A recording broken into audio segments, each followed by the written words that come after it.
Welcome to Politics Done Right. My name is Egberto Willies, your host. Thank you for being here with us today. Good morning, Houston. Good morning, Harris County. Good morning, Texas. Good morning, the United States of America. And of course, good morning to the world. How is everybody doing this morning? We are going to make sure we're all doing fine. We're all doing fine, folks. Anyway, folks, we're going to have a great program for you today. Oh, wait a minute. There's a little bit of that stuff on my chin, a little bit of that cream, Anyhow, we're going to have a great show for you today. But before we get busy with the show, let's go ahead and say good morning to the geniuses in the control room, El Senor Howard and El Senor Jacques. Well, I think we're really more like Laurel and Hardy, not particularly geniuses. Well, Stanley, this is another fine mess you've got me into. What is genius, Holly? I don't know. Egberto keeps calling us geniuses. We are just riggers. We rig things to work, and most of the time it works, but sometimes it doesn't. Well, I want to tell you guys something because I have a particular. We are Dr. Frank, Can, and String. All right. You know what? I'll take that. Let me tell you, if you can call Elon Musk a genius, I'll call you guys orders of magnitude over that. But anyway, so Jacques, what is the word of the day? Well, we've talked about, how actually we really kind of care for the people on the right. So I'm going to put this out here, because, they're involved in this too. So we do care. I want to challenge the peeps on the right to ask themselves, where are all the mean-hearted policies coming from? And ask themselves, have the politicians and media propagandized the people on the right with fear of and hate for the old, the poor, the immigrant, the innocent children, because they fall below the bottom line of the corporate balance sheet? It's the corporate mentality of profit at all costs that is causing our problems today. Acknowledge your own politicians aren't really serving the right either. I love that. And specifically that last sentence. Acknowledge that the politicians on the right aren't at all serving those on the right. And it's so true. Because again, the policies that they put, look, Jack, there are more poor people on the right. If you take a look at all the things, I'm talking proportions now, all the things from the states, right? You look at all the red states, and, I've written about this so many times. You look at all the red states and the policies they have low taxes. That is true. They have lower education. That is true. And they have lower standards of living. And at the same time, they preach, look at how little money we collect, and they preach against the takers, etc. And what always turns out to be the fact is if you look at Alabama, Mississippi, South Dakota, North Dakota, those guys found oil. But if you look at most of these southern states, most of these red states, what it turns out to be is that they are states that are on the dole. And I wouldn't want to say on the dole because there's nothing wrong if you are in an area that doesn't have a lot of resources.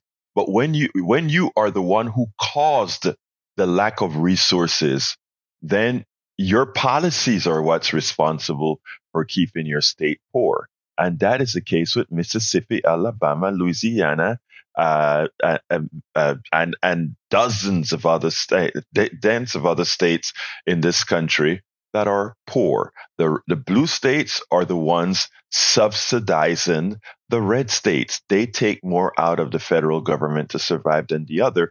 And if you hear the narrative on TV, if you hear Fox News, if you hear these people talk about low taxes, etc., what they're not telling you is that low taxes benefit rich people. And in order to have low taxes, it means denying your residents education, denying your residents health care, denying your residents the ability to have good care for just good social services. And that's what plays out.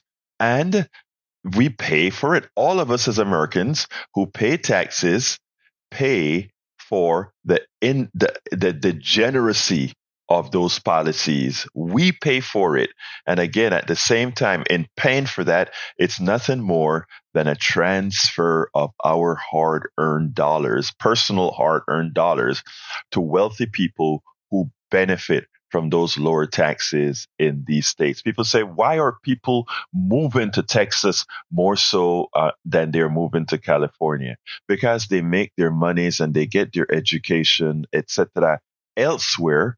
And when it is time to maximize that dollar, why not come to the low tax state after you've made your money elsewhere? Why not?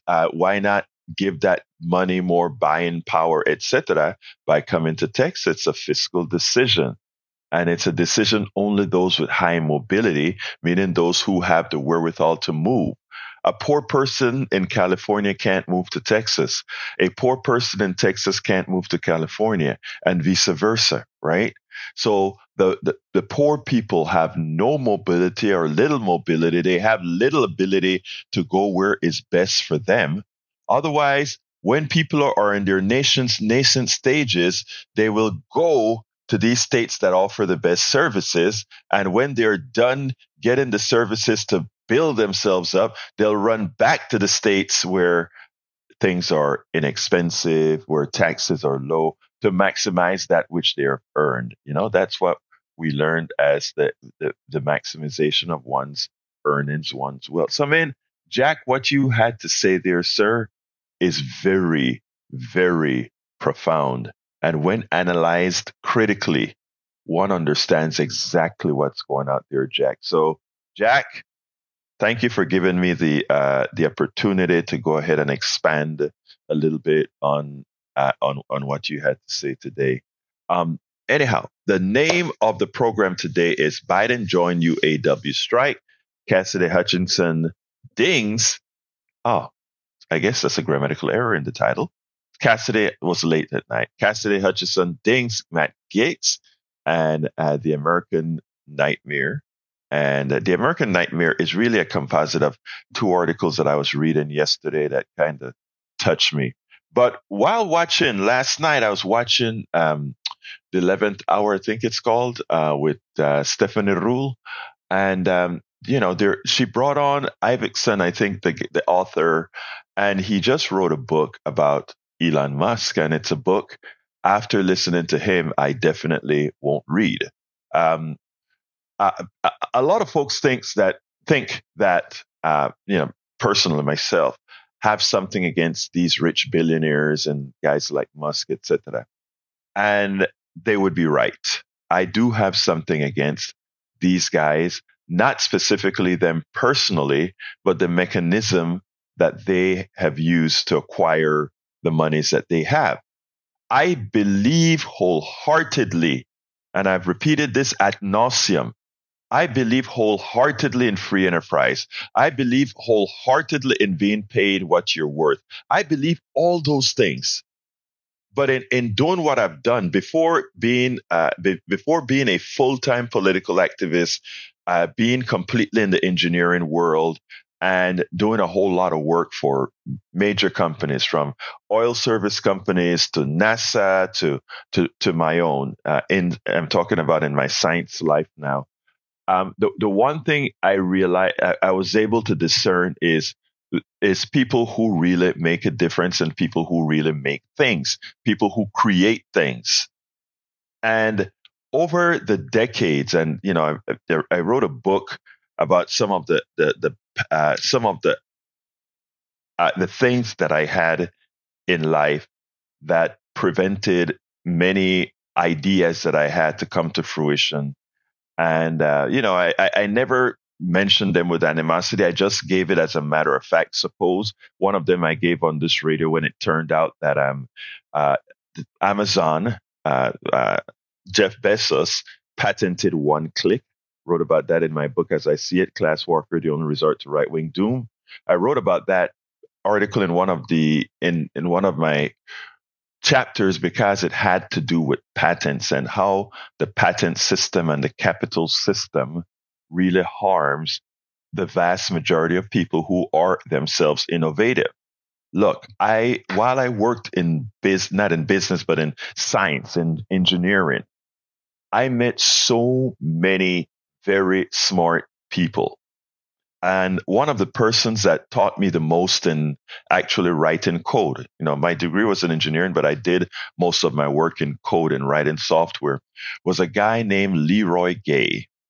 And he lived in Atascocita. We both worked at NL Industries. And I remember working there and learning so many tricks from him writing code for a PDP-11. That was one of the earlier mini computers. And I remember being in awe of this guy because, I went to the University of Texas, man. And, this guy was a high school guy. I think he was if I'm not mistaken, I think he dropped out of high school or he just finished high school, never went to school. But this guy could really code and this guy could do things. Guy, not a rich guy, never had capital, never made it into management, never did all of that. But all of the technology involved in this login system, what we did is we wrote the software that the tools used that were in the borehole of an oil well to do a lot of things, determine the centralization of the casings and all that kind of stuff. And he was the one who, wrote a lot of that code. And then I came on board and, I wrote quite a bit of the code that worked on the Bond tool, the Sonic tool, etc.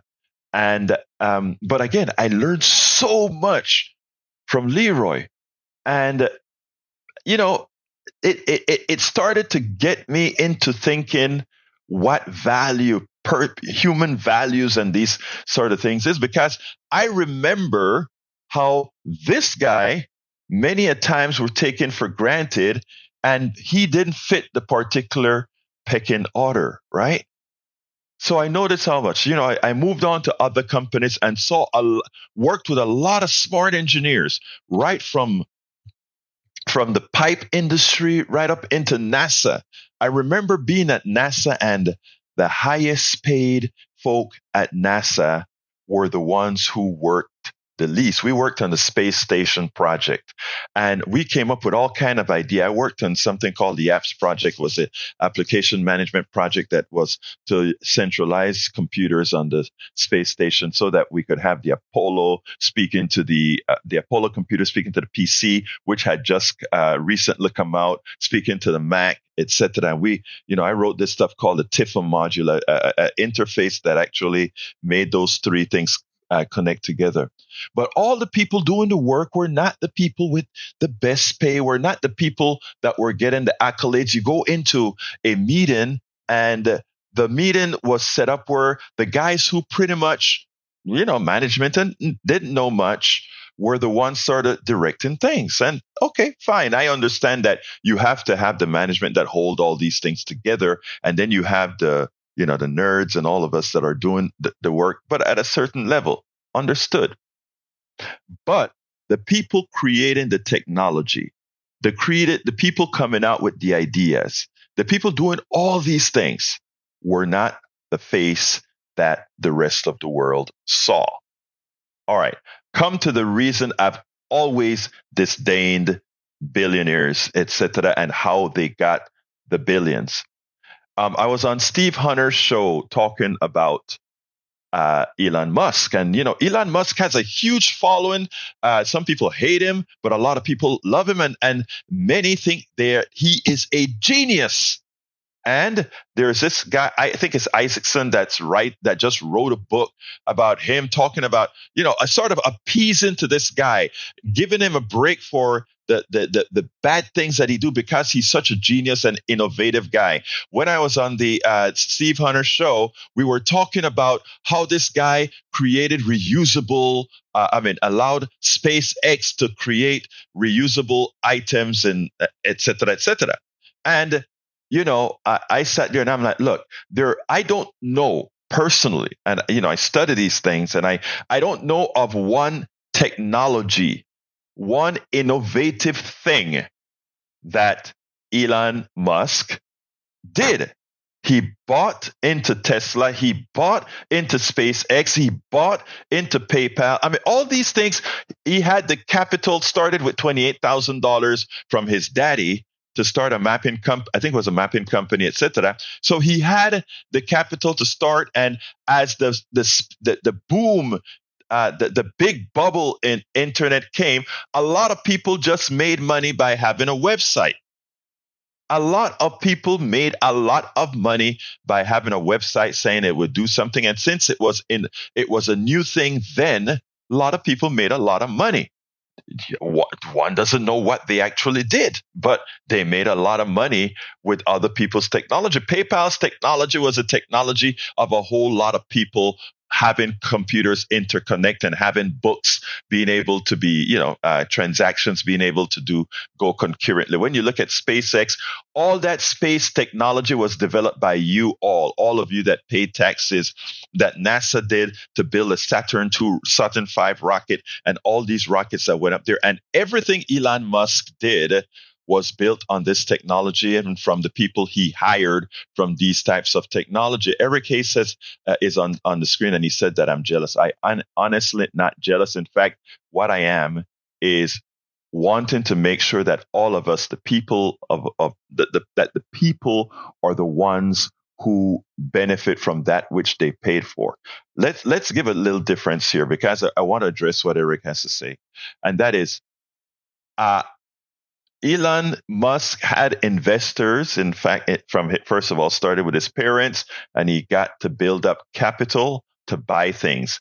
And eventually, the investors that allowed him to do the things like land a spaceship or rather, bring back a piece of a spaceship and land it on a barge or land it on land or whatever. Eventually, the ultimate investor in that technology was you. Right? You paid for all the great engineers that Elon Musk was able to hire to go ahead and do this job. You paid for it. The American taxpayer paid for it. But when it comes to giving the accolades for all of that, I don't think any one of you could tell me the name of the engineer that allowed the geopositioning, that allowed that base of that spaceship to come back to Earth and land. You could not tell me the name of the many hundreds of engineers that did that. You could not tell me the name of the engineers who built the satellite system that afforded the geopositioning, that afforded all the things that these things are going to land. But you can tell me the name of Elon Musk as a genius who was able to land a spaceship on Earth, who couldn't write a line of code that does it if you paid him. But he's the one who is the billionaire because he had the original set of capital necessary to buy into and hire everything else. When I talk about who is really the parasites in our society, this is what we're talking about. We have an economic model. We in America, we in the Western world, have an economic model that does little to reward those who really create things, but does a lot to reward those who have the face, the capital, or the mouthpiece to talk loud enough about creating something. I want you to, if you are working anywhere in America right now, if whatever job you are working right now, I want you to look around at everybody that you know that is doing something for that job and assign the worth. And then you, wherever you are working, whoever is listening to my voice right now, wherever it is that you are working right now, I want you to step back. I want you to look at all your coworkers, your management, and everything else. And I want you to assign what would happen if this person were not here, if this person were not here, if that person were not there. And then assign worth. I always say, put the billionaire and a farmer on an island. Put a billionaire and put a farmer on an island. And neither can help each other. And then let's go back there 1 year later and see who has maintained life better. It is so important that we understand that, because one of the reasons we have allowed billionaires to run our country, one of the reasons we have allowed billionaires to do all the things is that we have learned to believe. Notice I've said we've learned to believe that they offer something we can't. When it's the other way around, they depend on us for everything, but they get the spoils. And to my brother on the chat, Eric, I'm coming to you right now, Art. To my brother on the chat, Eric, there is absolutely no jealousy here about what other engineers or whatever have accomplished. Look, I won't go into my thing, but there's no jealousy there. What there is the acknowledgement that first of all, I have already stated that for anything that I've accomplished, I've already thanked the taxpayers of Texas, the taxpayers of the United States, because absent the University of Texas, there are many things that I would not have known to have known. But you look at the billionaires, their thanks is somehow their geniuses that have accomplished something. My two brothers in the control room accomplish something every day that I can guarantee you to put us on air. Elon Musk and others couldn't do. Let's go ahead and bring Art into the conversation, and then I'll go into the actual topic of the show today. Come on in, Art. I have to agree with whoever that was. I do detect a little jealousy and envy. Okay. But I get it. And then let me finish my point. Sure. I know that during the internet boom, Mm-hmm. I had some opportunity, and I thought, this is never pan out. Mm-hmm. Had I listened, oh man, I would have been a Mark Cuban Jr. Mm-hmm. But I have to admit that, okay, I missed the boat. And there was a lot of opportunity. Even when it was so-called too late, there's still opportunity at that time. Then, of course, it all, busted and everyone got, lost, or they sold and made millions or billions. Mm-hmm. So I get your point on billionaires, taking all the credit. But I've never seen Jeff Bezos or Elon Musk, and they all have their issues like we all do. I don't ever see them. Or what's the guy who invented the iPhone? He didn't invent it, but he came up with the idea. Jobs. Steve Jobs. Jobs. Sorry. Yeah, way off. Jobs. Mm-hmm. They don't take full credit. They at their meetings, they do acknowledge the engineers. Yeah, we don't know who came up with this or that, and we see the face of Elon Musk or Steve Jobs or Bezos or whoever. Mm-hmm. And yes, a lot of that came from taxpayer money. And, same thing with Pfizer and the medical industry. They got billions of dollars of our tax money and didn't pay anything. And look at them now. They're running away with money bags. Right. It's a thing, and I do have issue with that. That I totally agree with everything. Let me stop you for a second there. Let me interrupt you. One quick. I'm gonna let you finish. I promise. Yes, but how does that? I want to know, and to your feeling, how do you think that transfers on my part to jealousy, as opposed to stating how things occur? And then I want to follow up on that after you finish. But how would that amount to jealousy? Not jealousy in the sense that you wish ill on them, but in the sense that maybe it was a missed opportunity. Because I've felt where, like, oh man, I wish I would have taken advantage of this, but this guy did, and I'll check myself. As Ashley said, check yourself before you wreck yourself. That's a little jealousy, it's a little envy. Can I respond to that? Because let me just say that I don't go to the mosque, the synagogue, the church, wherever we go. Yeah. We go to these institutions to check ourselves and be like, okay, well, I need to focus on today. I need to punch my clock. Okay, I'm punching my clock, and somebody in some bean counter and wherever they're at is making more than I am. But I'm here. I'm getting my thumb smashed with the hammer. I'm getting, shocked by 120 volts every so often. But, I get that. So now let me just say one thing here, Art. Let me say one thing here, because as for let me just say that the business model that I had, I'm happy with the business model that created for the products that that I created here. So I just want to make it clear that, and when you talk about these subjects, you really have to make sure that you try not to let folks, especially like you or whatever, think that this is a jealousy thing, as opposed to me using this as a knock on the economic system, the way it works. Because I think Bill Gates and all these guys, they're just working within the framework of the economic system that we have. And based on the economic system that we have, they're doing nothing wrong. What I do want is a change in economic system so that folks who actually do things are rewarded. It's not, for me, it's not about a jealousy. And when you talk about, well, you missed an opportunity, see, I don't think I missed an opportunity, right? And there are a lot of people that didn't miss an opportunity. They just were not given the opportunity, or they just didn't have the opportunity. Now, let's say in your case, you said, damn, if I had invested this stuff, I would be wealthy, or I would be able to do that. That's one thing, right? But not having even having the intellect or knowledge to do something, and never having the opportunity to have decided to do it or not do it, is the other thing. So there are two things here. One is you missed the opportunity because you didn't want to take a risk. The other thing is you never had the opportunity to take a risk. You see what I'm saying? The two, you see the differences in the two?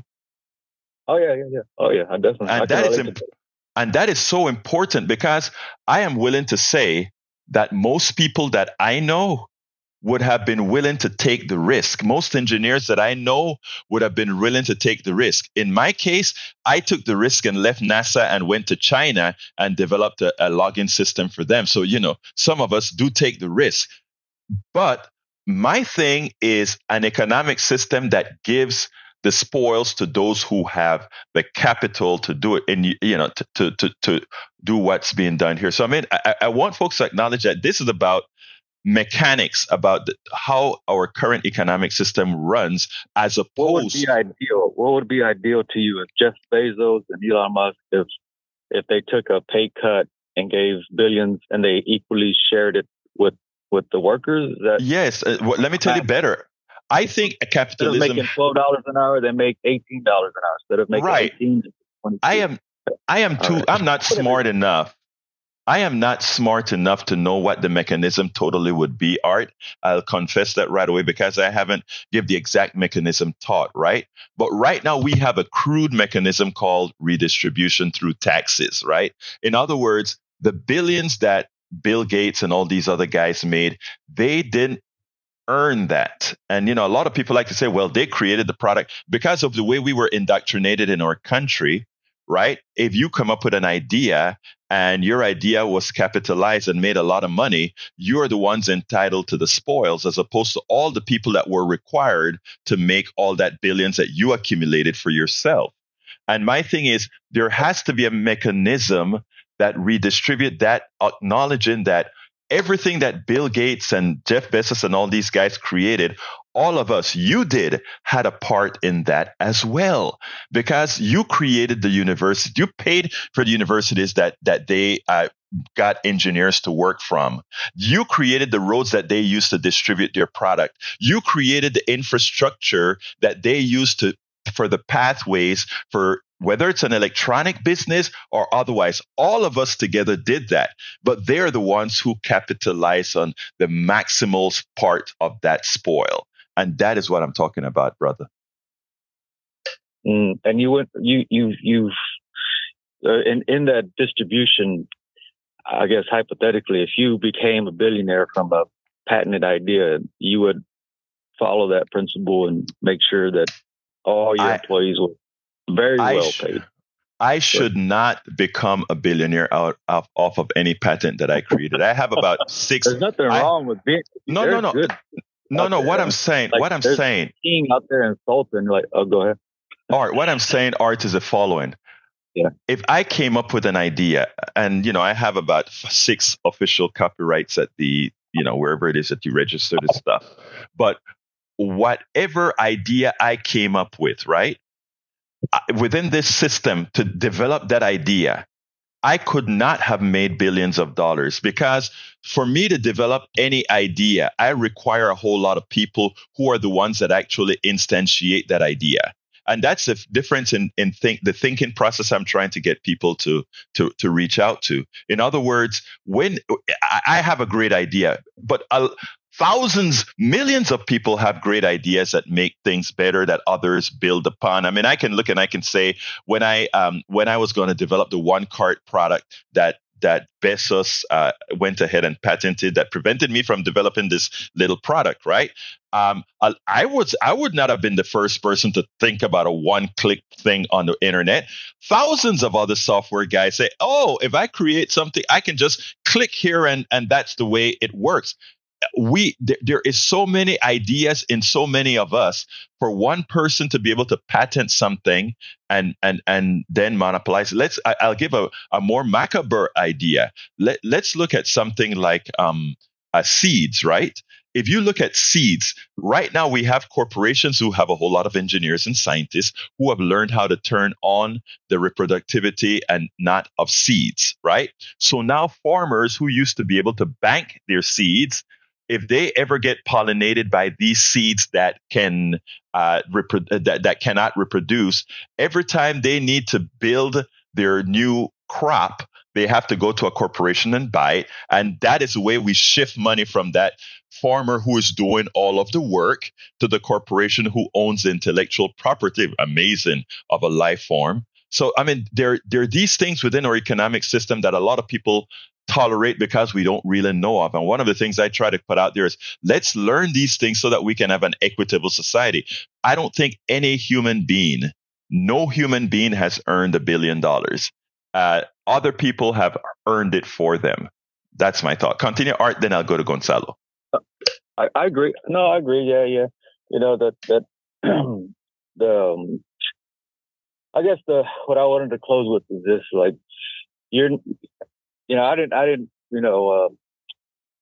I didn't mean any insult by making that assumption there. Oh, no, I didn't take it as an insult at all. Because I think it was a legitimate, statement. And, that was it was a statement. I don't know you. I've, just know you on the air. There's thousands and millions of things about each other that we don't know, but we all get, a little package every hour of Arthur or Steve or whoever else.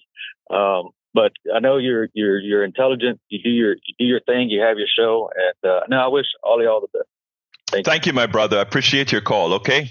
Anyway, folks, give us a call, 713-526-5738. Again, that number is 713-526-5738. Please remember, this is your show. And Gonzalo, come on in, my dear brother. Hey, good morning, Egberto. How are you today? I am doing fine, my brother. Háblame, por favor, hermano mío. Okay, again, I'm going to talk representing the teachers, most vulnerable sector and the most important sector in our economy. You're talking about people that create wealth and create the system to work. And sometimes we minimize the effort and the work of a teacher. But behind a teacher, there is a scientist, there is a doctor, there is a politician, and everybody should go to school in a way or another one to get the benefits of having somebody to teach you something good. However, whenever you look at the name of school, grades, and stuff like that, you always look at a name. Oh, principal. I have nothing against leadership. But to be honest with you, I have worked in several schools in different systems. I have had good principals. They deserve to be administrators because of their leadership position. There are others that don't even deserve my respect and my word because they are just appointees. Right. And they are book leakers. They are whatever that earn that position in I don't know which way. But the bottom line is, and I want to talk about the nest, so what's going on in HISD, that I'm quite aware because I have friends who tell me some schools jump into nest even without the voting and the assembly in which the principal was supposed to gather opinions from teachers. They just did it because we want to be in because there are some perks. We talk about perks. So our salary still being miserable, but they get perks. And they get bonuses, and they get this, and they get that. And who is paying for that? Millionaires? No, we are. The people. Yeah. And another thing, when Obama embraced GM in the 2008 crisis, who paid for that? We did. We did. And now I see Biden, and it looks like a joke to me, embracing the union and blah, blah, blah. So at some point, you embrace the rich and you save their companies because of being inefficient. Years and years of making products that are cheap and nobody wants to buy in their own country. And then we have politicians who embrace the CEOs and embrace the name because he represents America. Absolutely so, Gonzalo. Yeah, doesn't represent America these days. That's the cheapest car you can ever buy. Yes. Gonzalo, I want to go to Dale, but I want to give you kudos for pointing out something that I want to expand on real quickly in a couple of sentences. And that is, we too often, the people who bail out companies, the people who get things done, too often allow optics to change things. Right now I see too many working class people having sympathy for the people who own the car companies, saying, "Oh, they can't afford to give 40% raises to these employees. Who do they think they are asking for 40%?" Instead of the workers coming together and say, "We also want 40%. The truth of the matter is 5% is all the portion of the labor of any car price. 5%. They can afford the 40%. And after all, if the CEO got 40%, the workers should get actually more than 40% because the CEO base pay is much more for doing much less." But we'll talk about that on another day. Gonzalo, I got to let you go so I can get to Dale. But thank you so kindly for always having something to keep the conversation going. Last but not least. Yes. Last but not least, IRS will take care of them. Unfortunately, not these days because of a Trump deal with the millionaires and the tax break. But hopefully we will in the future when they. Thank you, my brother. Yeah. Bye-bye. Thank you. Let's go to Dale. Come on in, Dale. Yes, what I want to talk about is income inequality, and that has persisted for long, whether Democrats or Republicans. Yes. And what bothers me the most is that, for example, China was able to uplift 800 million people in 2 decades from poverty. And in America, you have Black people who have, majority of them who have been in poverty for 400 years. Biden, Obama, Clinton, Democrats, when they had the majority of the House, the Senate and the House, they didn't do anything. Last August, Biden gave $53 billion to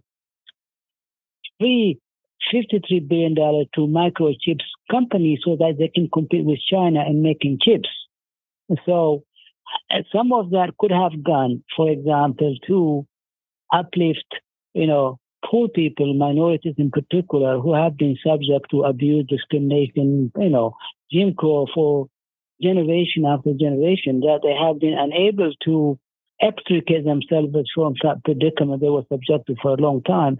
So I think that, in America, for some reason or another, there is no desire to change the status quo, keeping poor people, mostly Black people, where they are. In most cases, they prefer to put them in jail rather than uplift them, give them quality education. For example, currently, I admire what you said about your patent in technology. Black people they lag in science and technology because they don't get the opportunity to go to a good school or good education. But less than 5% of all the engineers in America are represented by Black people, even though they make 13 to 14 or 15% of the population.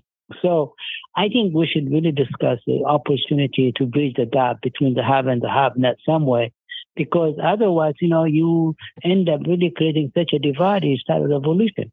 And so I really enjoyed the conversation. So my thesis is, for example, during Biden and Obama, it was suggested that they should establish technology centers so that these people will get, access to quality education. If you can give them, the children of the poor, the opportunity to learn about science and technology, because they don't get immersed with that. Unfortunately, soccer is a passion. Football or sport is a passion for most poor people, even though that opportunity of excelling to NBA or other is minimum.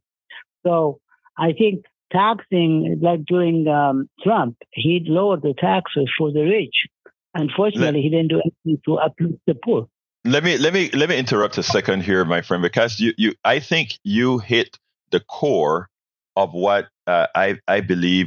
First of all, what I stand for, and also what I think a lot of people should understand. First of all, you mentioned 3 Democratic presidents. That even under the 3 Democratic president that purportedly should be a working class party has not made a dent sufficiently into income inequality, poverty, etc. And you're absolutely right. There's a president, and then there is a presidency. There's the economic system. You see, in America, we serve an economic system. And that's what we first have to understand. We serve an economic system. The first thing somebody asks whenever we have any type of a policy that we want to assist or help people, the first question that is asked is, how is that going to affect business? That answers it all. The thing that's preeminent here is a particular form of economic system where capital is preeminent, where capital is the only thing that is of major importance. And if we have a system that way, exactly everything that you identified, and by the way, I don't want to look, Black people and other minorities have gone through a hell in this country as far as discrimination to attain things. But I don't want to forget my white brothers and sisters in that Appalachian region that are the forgotten people. Now they're the Trumpsters because everybody seems to forget them. And Donald Trump has been able to use that. There are more of them than all the rest combined. There are more of them living in poverty and looking down and saying, oh my God, what is, how, they see a Oprah Winfrey and Trump makes it look like a Oprah Winfrey is, or I'm just using that as a stereotype, is taking their birthright. You see, the magic about our economic system is it knows how to pit each people against each other. And in the process of doing that, we can maintain what you just called the status quo. We don't have to change. We don't have to help anybody. We don't have to be equitable. It is why educating, enlightening people is so important, so that we all have to know that we work together. My concept that says we must unite the ghettos, the barrios, and Appalachia, thou stereotypical, means when we, the working class, really start working together, we can blow this stuff wide open so that the current economic structure changes to serve us all instead of serving a few, with all of us being widgets. But we have to stop going at each other. Like when the auto workers are asking for 40%, I don't want that minimum wage worker saying, why does he think he deserves all that money when I can't get it? I want you saying, I'm going to help you make that money so that you'll come back and help me ensure that all these other companies bring all of our standards up. And remember, and this is my concept here, no billionaire has earned what they have.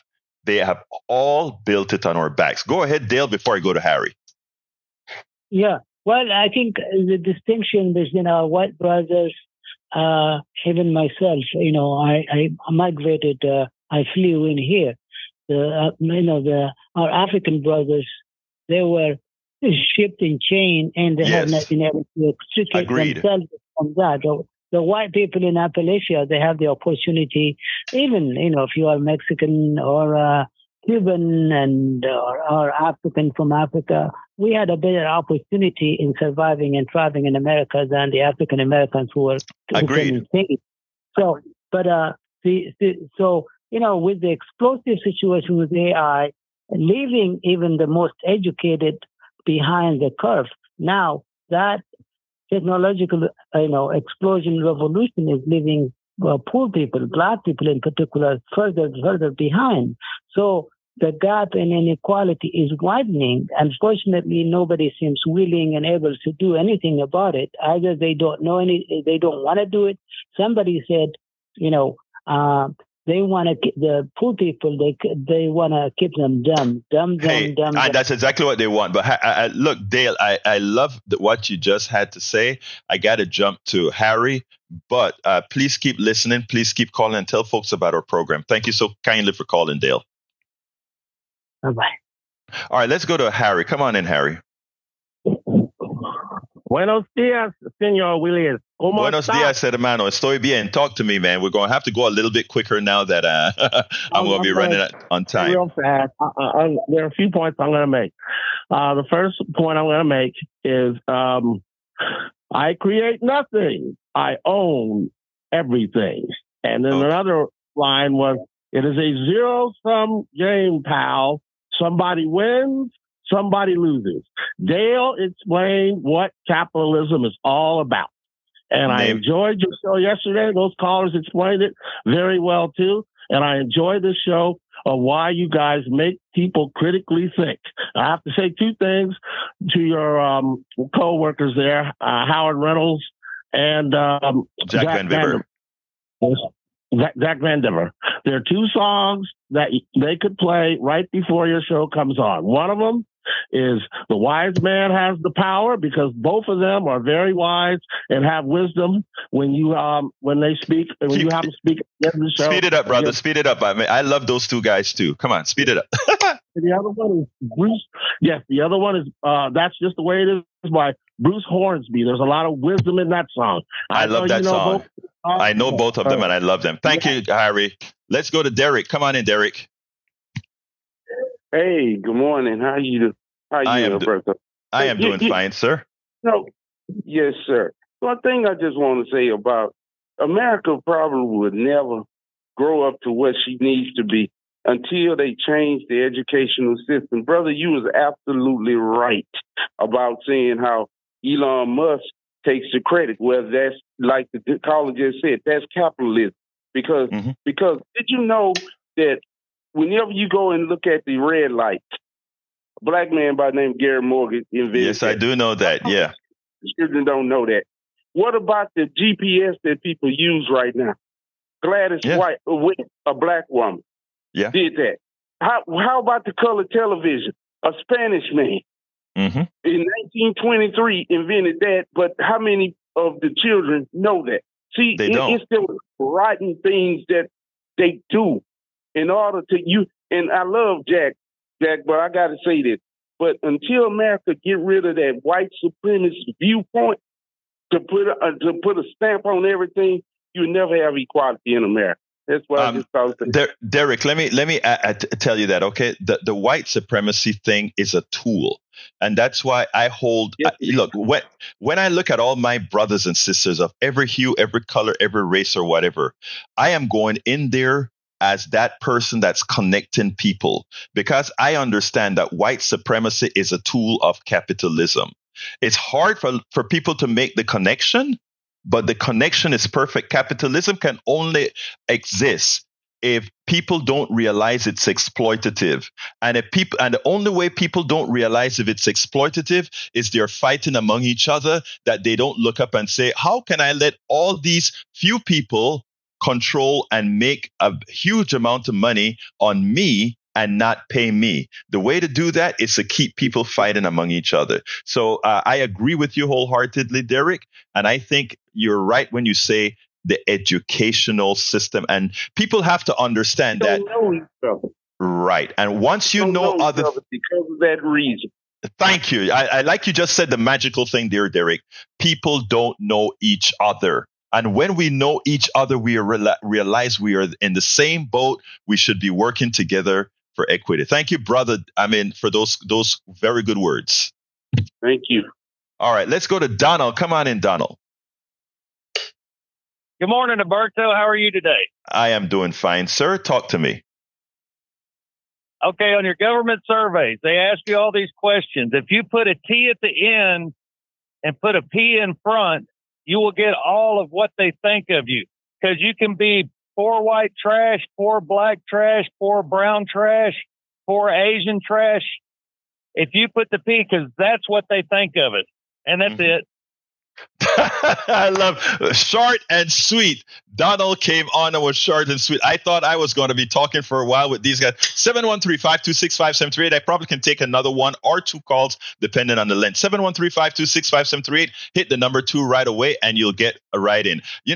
Since nobody's on and I don't have the time to play the actual videos for the show today, I'm going to just say, folks, go to politicsandright.com/newsletter. All the topics are covered there. That for what the show was supposed to be. You just hit the more to go ahead and see the videos, etc. But I want to jump on to. I don't want to catch him off guard, but let's see if Howard wants to add anything to the discussion before another call come in. 713-526-5738, extension number 2, and you'll get on air right away. Anything you want to add to this? You didn't catch me off guard, and besides, there's no poor Asians. Hey, I'm going to have to get to you on that one, brother. There are. Have you ever seen a poor Asian? Yes, I haven't. I know, but there are. They're what's called the model minority that really isn't the model. And there are Asian TikTokers that kind of talk about that. But anyway, tell me what you think, my brother. I was going to say, I have had my auto repair guy well over 20 years. Mm-hmm. Asian man, came from Vietnam. He told me a story one time while I was sitting there waiting for my car to be repaired. Very interesting. He said, I love this country. I love this country because it gave me the opportunity to come over here, establish a business, and help people. Yes. So that's really, when the immigrants say that to you, it kind of brings a tear to your eye. Yes. Of course, I didn't cry in front of him because, I wouldn't do that. You're big macho man. I was going to wait for the bill, then I was going to cry. But let me tell you, and that's true. I'm an immigrant and I say the same thing. I've formed companies and all of that. I love this country. That's why you want to make that you take care and you love what you love, right? Because your guy was right. He could come here and do all these things, right? So absolutely so. Yeah. But anyway, Ray is on the line. So let's see what Ray has to say. Let's take Ray. Yeah. Hey, Roberto, I'm going to make it quick because I know we got a few minutes. Just to piggyback off of what I said the other day about, the conditions of how, these companies will, put you in basically to fit, your life into their agenda. Mm-hmm. Another thing they do is that, they will incentivize instead of, letting you work hard enough and then giving you time off, they incentivize coming to work harder on holidays. So they'll pay double time. So you would actually get a decent looking wage for maybe 1 or 4 days out of the year. But the other days, basically scraping by. Exactly. No, at work for the bosses. It is amazing the different techniques. But that, again, if I told you an economic system is the efficient allocation of resources, what that means is we get the most for the least. We get the most for the least effort. And that is how we define our economic system. That is what that it's defined as. And we have to change it to be more human based, for all of those who talk about family values. The only way you can have family values if you really value families. And if you really value families, it means you have an economic system that doesn't ask what would that do to business first? You ask, what would that do to our citizens first? And then how do you fit a business model that works around that? And, that is one thing that I think is missing in our economic system, my dear brother Ray. I agree. And I'm going to leave with this last note. Human labor should not be marketed like the manager special at Kroger's. Thank you. Thank you, my brother. Gotten, received. All right. We're coming close to the end of the program, so I'm going to finish up here, going back to Howard and then Jack, and then we're going to close this baby out. We got about a minute and change. Hey, we got about the 2-minute warning here, so we're going to turn it over to Jack. He's got some wisdom for us. He's been back there scratching on his pen. So come on in, Jack. It always gets me thinking, okay, I'm going to sum up what the thing is. The people work out the technology for the corporations. Then the corporation steals their intellectual property, capitalizes it, and then keeps the profit. Those rats. That is a very true statement. And, I alluded to that when we spoke about, all the engineers and scientists and physicists that made the things happen in SpaceX and in Tesla and all of that. You never hear their names, and you never hear them becoming billionaires when their intellect is actually what was used to do it. But of course, Elon Musk had the capital, and he had those who gave him the capital, etc. And again, one of my brothers called in and said, maybe a tad of jealousy that you're talking about. That didn't offend, but I just wanted to make it known that it's absolutely zero jealousy. It's always about an economic system that serves us all. I promise you, that's all I care about. An economic system that serves us all. And what we want to do here is go ahead and talk to people, let people understand how things work so that they will work for what's right for them. My name is Egberto Willis. I want to thank El Señor Howard Reynolds and Jack Van Bever for always being there and doing a great job to ensure that we can be on air. My name is Egberto Willis. This is Politics and Right, and you guys know how I end this baby. I am what? Out! We spend a lot of time deconstructing the news, trying to parse it into a form that everybody can understand. We try to find those little nitpicks where it flies above the fray, etc. If you really like these videos that we do, I want to ask a big favor. Please go ahead. Number 1, subscribe to our channel. And number 2, please join if you can. Thank you so kindly for watching. Keep watching. Please remember to share. We must populate the entire internet with our progressive message, a message that we know is what most Americans say that they want. So help us, please join.